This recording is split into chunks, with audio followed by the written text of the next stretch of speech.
Our movie begins with Grace watching Jackson, her husband, as he buries their dog in their garden, both of them clearly heartbroken. She takes her son inside, and after checking on him, she suddenly runs forward at full speed and crashes into a glass window. Jackson freezes in shock as he sees the woman he loves and the mother of his child lying on the ground in front of him, bleeding from everywhere. To understand what happened, we go back in time to when Grace and Jackson decided to change their lives and move to a rural house to escape the noise and chaos of the city. Jackson is a singer, while Grace is a writer who needs a quiet atmosphere to finish her novel, so the house feels like the perfect choice. It is surrounded by forest and overlooks nature from every direction, but it is very old and messy, as if it hasn't been opened in years. We learn that Jackson spent most of his childhood there, and that it belonged to his uncle, who died a long time ago, and no one entered it after him. Jackson assures Grace that once they clean it up, it will feel warm and become their home where they can live happily. After settling into their new life, Grace becomes pregnant with their first child, and they live happy moments, dancing and laughing together. In the final months of her pregnancy, his family visits and stays nearby, guessing whether the baby is a boy or a girl and sharing their experiences. But even though Grace is with them, she feels distant and thinks she rushed into motherhood too soon. So their constant talk only adds pressure on her. She gets overwhelmed and leaves them to sit with Harry, Jackson's father, who is very old and can't even tie his shoes, so she helps him, and he starts telling her about Jackson when he was a child. And he tells her that Jackson never stopped crying as a child and used to wake the whole house. So she thinks, great, that's exactly what I need. I'm already stressed. Then he reminds her this phase isn't easy, and she needs to take care of herself so she can care for her son, and that a baby's crying doesn't always mean something is wrong. It's just their only way to communicate, and sometimes they just need someone beside them. At the end, he tells her they are all there for her, and if she needs anything, their house is close. She goes back to sit with them, but minutes later, Harry suddenly starts shouting at everyone to leave, saying it's his brother's house. His wife calms him and reminds him it now belongs to Jackson and Grace, and they understand his condition, sometimes aware and sometimes lost in the past. They stay, and later that night, Grace hears a noise from the kitchen, wakes up, and finds Harry there sleepwalking. She follows him and stops him before he goes toward the forest, wakes him gently, and reminds him she is carrying his grandson. But he repeats himself, telling her to take care of the baby, not let him cry, and stay by his side. It feels more like a warning than normal advice. As the birth gets closer, she feels more conflicted and unready, especially since she lost her family young, which makes her afraid of failing. But she has no choice except to face it, especially with Jackson beside her. Days pass, and 6 months after giving birth, we see her in the forest trying to deal with the distance she feels. She had a beautiful baby boy, and she tries to care for him and her husband, but she feels him drifting away, and their relationship isn't the same anymore. So she realizes that he is also stressed by the new responsibility. But later, he sits with her and tells her that his mother wanted to come visit them. Grace feels that he thinks she's not doing enough for their son and that they need help. But he quickly explains that he already told his mother they will raise their child on their own and don't need anything. Grace settles with the idea that she doesn't mind if his mother visits, even though her feelings are mixed. Sometimes she feels his mother pressures her, and other times she needs her presence, especially since she lost her own family years ago, and Jackson's family is all she has. One day, she goes to the supermarket, and the cashier talks to her kindly, asking if she needs help and commenting on the products she bought. But when Grace doesn't respond, she starts playing with the baby and asks his name. Grace snaps and tells her he doesn't have a name yet, then cuts her off angrily and tells her to stop talking and just take the money. It becomes clear that motherhood hasn't been easy for her, especially with their isolated life in the countryside, spending most of her day alone while Jackson is often in the city for work. Later at night, Jackson comes home and asks if she's still awake, and she tells him she couldn't sleep and feels bored. But he jokes that she woke the baby just to entertain herself and doesn't give her a chance to respond before showing her that he bought a dog for them.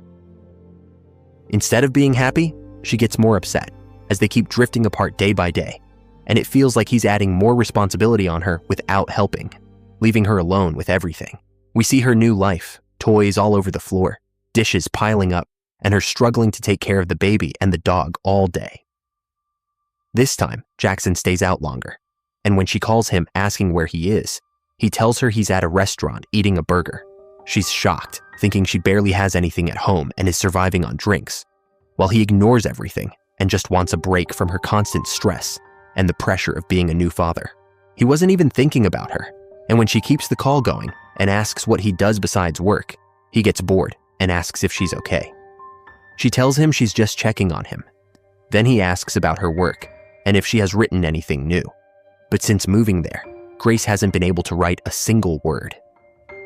After a while, the call ends, and she goes back to being alone, trying to entertain herself, going out and walking with her son. And when she still feels bored, she visits Jackson's family house and meets his mother. We learn that his father passed away recently, and she now lives alone. So Grace sits with her and takes care of her. During their conversation, his mother says she was happy they brought life back to Frank's house, talking about Jackson's uncle, saying he was always happy, but suddenly took his own life. Grace realizes he died in that same rural house, and if she had known before, she would never have agreed to live there. The house she saw as a new beginning was actually his last memory before everything turned dark. So how can she build new memories in it? But his mother continues talking calmly, as if telling a bedtime story, saying their family has seen things like this before, and she wasn't surprised. Noticing Grace's state, she tells her they all felt the same at first, that no one feels ready in their first year after having a child, and that motherhood doesn't come naturally. No one teaches you how to handle it. She reassures her that time is the best teacher and that she should just let things happen, and she will learn step by step. Grace tries to comfort herself with those words, thanks her, then leaves, feeling even more drained than before. Later that night, unable to sleep, she hears laughter coming from the forest, so she immediately goes toward it, holding something sharp in her hand. The sound turns out to be Jackson's mother, who also sleepwalks. As Grace approaches, their neighbor Carl blocks her way, and when she raises the object at him, he just gives her a strange, unsettling look and walks away. Grace understands the look but refuses to betray her husband. The next day, the stress returns, and she argues with the dog, acting like it understands her. We see the dog serving itself food while she ignores it, and she tells it sarcastically that this is its food since the one who bought it eats burgers outside. Suddenly, the dog pulls the tablecloth and drops all the food on the floor. Jackson wakes up to the noise after finally coming home and thinks to himself that he was more comfortable in the city. He decides to deal with the mess and asks her if she's just going to leave the food on the floor, and she coldly replies that the one who brought the dog should clean up after it. Grace is already upset with Jackson after he left her alone in the middle of the woods without caring about her food or water, leaving all the responsibilities on her, including taking care of his dog, and now he comes back criticizing her. She snaps back at him and tells him his dog also made a mess on the floor, so he should deal with it. Jackson gets frustrated with the life he's living now, and they argue, as he yells at her that she can't even take care of a dog or train it properly. But she mocks him and throws the blame back at him. He tries to calm things down and tells her he will always be there to help her, but she doesn't believe a word he says and stays silent, asking him to turn off the music in the car. He reminds her that she used to love hearing him play the guitar, but she tells him she can't stand any noise anymore. He feels something is wrong with her and keeps looking at her with confusion, and suddenly they get into an accident when a wild horse hits the car. Instead of panicking, Grace just stands there laughing, which makes him feel that her reaction is not normal. She rushes back home to check on her son, promising she won't leave him alone again. Later that night, the dog keeps barking, and she becomes overwhelmed and angry, sneaks into his mother's house, steals a gun while she's asleep, then returns home and wakes Jackson, telling him to take the gun and kill the dog. He is shocked and asks where she got it, but she refuses to answer and insists the dog is sick and keeping her awake. But he tells her to go to sleep and that he will take it to the vet in the morning. When she realizes he won't do anything, she decides to handle it herself, takes the dog to the forest, and kills it, finally feeling relieved from the constant noise. At that moment, their neighbor Carl appears, and Jackson arrives after hearing the gunshot, watching from a distance. We return to the opening scene, where he is burying the dog while Grace watches from afar, clearly unstable. Her original personality starts to take over again, and she feels guilty for what she did, so she runs and crashes herself into a glass window, as if trying to escape her mind and guilt. Jackson rushes her to the hospital, where her injuries turn out to be minor. When she sees him, she apologizes, not just for the dog or for betraying him, but because she can't explain what she's going through, as if she is living with two personalities, while he has done nothing wrong. He feels like the woman he loves is back in front of him and hopes she stays that way. Back home, his mother sits with her and advises her to stay busy, maybe try yoga, running, or go back to writing. When she asks why she stopped writing, Grace tells her she feels like she'd lost her talent and her mind is empty. His mother suggests she focus on taking care of the baby while she goes out to change her mood, especially since it's clear she's suffering from depression and losing touch with reality. She feels sorry for her son as he is slowly losing everything. When Jackson returns, Grace takes her son and walks into the forest, trying to breathe and clear her mind after what she heard. There, she sees the same wild horse they hit earlier and approaches it as if apologizing, showing her inner conflict. Later that night, she overhears his mother telling Jackson that Grace disappeared for hours with the baby without telling anyone. Jackson defends her, saying she just needs space, but his mother insists she is not well and needs treatment. Jackson refuses, but Grace hears everything and starts to feel like a burden on him and his family. The next day, she sees Carl with his wife and daughter sitting together, and she approaches him pretending her car broke down and she needs help. But he understands she's just trying to get his attention, so he looks at her and tells her to leave and not ruin his life. Grace understands the message and walks away, and we realize Carl was just an escape from her reality, nothing more. She goes back to focusing on her life with Jackson and asks him when was the last time he got close to her, blaming him for not caring about her anymore. He tells her he will fix things soon, but she can't wait and keeps pressuring him. When he drops her off near his mother's house, she tries to get close to him forcefully, and when he stops her, they argue, and he realizes she's losing control and that he needs to get her help.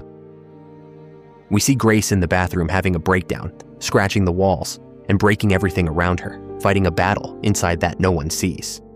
Jackson comes to check on her, and when she opens the door, he notices marks on her hand. After a few days, he takes her and their son to a party with his friends. When they ask about her hand, she says she burned it, and she brings homemade food with her. Grace feels out of place among those people, but tries to adapt for Jackson.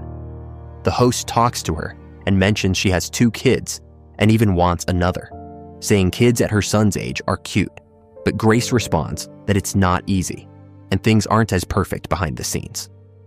The woman tells her she also had postpartum depression and that it passes with time, then asks about her writing, and Grace admits she stopped and doesn't work anymore. The woman tries to reassure her, but Grace gets annoyed, believing depression doesn't just go away. She leaves her and in front of everyone jumps into the pool with her clothes on, shocking everyone. Jackson feels extremely embarrassed and even struggles to breathe from the stress. On the way home, she complains no one appreciated the food she made, and when he tells her there was a lot of food and it's normal no one noticed, she calls it rude. He snaps back, saying what was really rude was what she did at the party, embarrassing both of them in front of strangers. As usual, she says nothing, as if she doesn't even realize what she did, and suddenly she opens the car door and tries to jump out, which terrifies him and makes him realize she has become a danger to herself. The next day, she goes to Carl again and ends up betraying Jackson once more, or escaping from him again, as every time their relationship feels like a prison, she chooses freedom, and Carl becomes that escape. Jackson knows what's happening, but chooses to stay silent, believing any reaction will only make things worse, and he tries to support her and bring her back to reality. He refuses to lose her, and suddenly, without warning, he proposes to her. We then see their wedding, everyone happy for them, dancing together, and Grace smiling again, as if this is the beginning of her healing, while Jackson is even happier, truly believing this will fix everything. He tries to fix everything and bring his family back together, hoping things will improve and happiness will return to their home. During the wedding, Grace drinks heavily and starts dancing in a strange way, which makes people notice, but Jackson understands her condition and lets her be. Near the end of the night, she slips away alone to her hotel room, keeps drinking, and calls the reception asking for more, but they tell her there's no room service.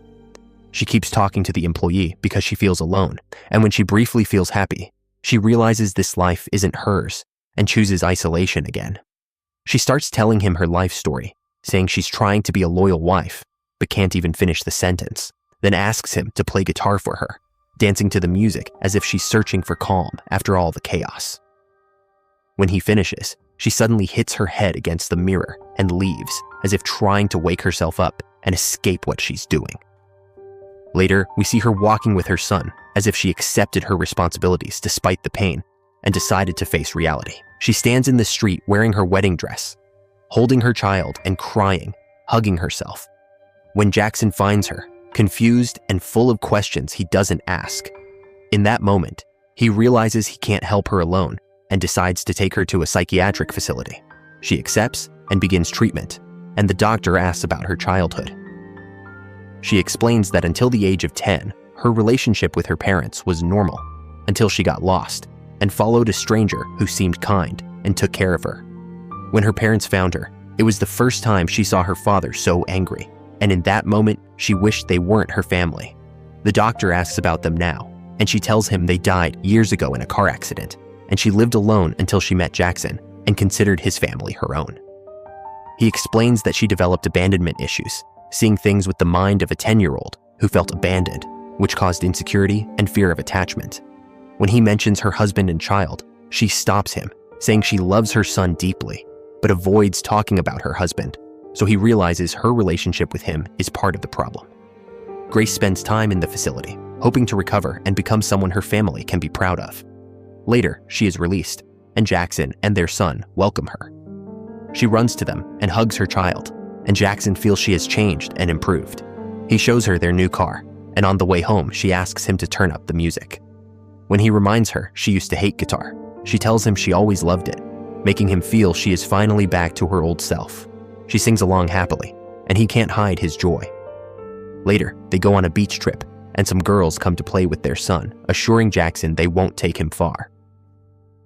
Grace watches quietly and lets them take him, as if trying to let go of control. Then she closes her eyes and starts seeing strange visions, as if walking through a corridor and witnessing different versions of her life, imagining what could have happened if she had made different choices. She imagines different possibilities, like abandoning her son and leaving him in the middle of the road, or becoming successful and finishing her novel, as if her husband and child were obstacles in her path. She sees herself running endlessly until she reaches a point where she breaks down in relief, free from Jackson, as if she regrets her choices. Then she opens her eyes and stops these thoughts, convincing herself she is satisfied with her life. The next day, she returns to the rural house, hesitant to go inside as if torn between past and present. But eventually, she enters and finds it clean, organized, and filled with plants. Jackson tells her he took care of everything while she was gone, even changing the bathroom wallpaper so she wouldn't remember anything that upset her. She thanks him for standing by her. The next day, she prepares an orange cake for their son's birthday, trying to be a good mother and wife. When his family sees her, they notice she has improved and welcome her back, and she reassures them that everything is fine now. In front of everyone, she thanks Jackson, telling him he's the best husband and that sending her to the hospital was the right decision. Then she suddenly leaves and runs into the forest, as if feeling free for the first time. When Jackson calls her, she asks him to give her space, and he lets her go, trusting her. On the way back, she seems distracted, and when he asks if she's okay, she tells him she's beside him, but he can't see her. He tells her he loves her, and she says she has never loved anyone else. They sing together, and he tries one last time to hold on to her.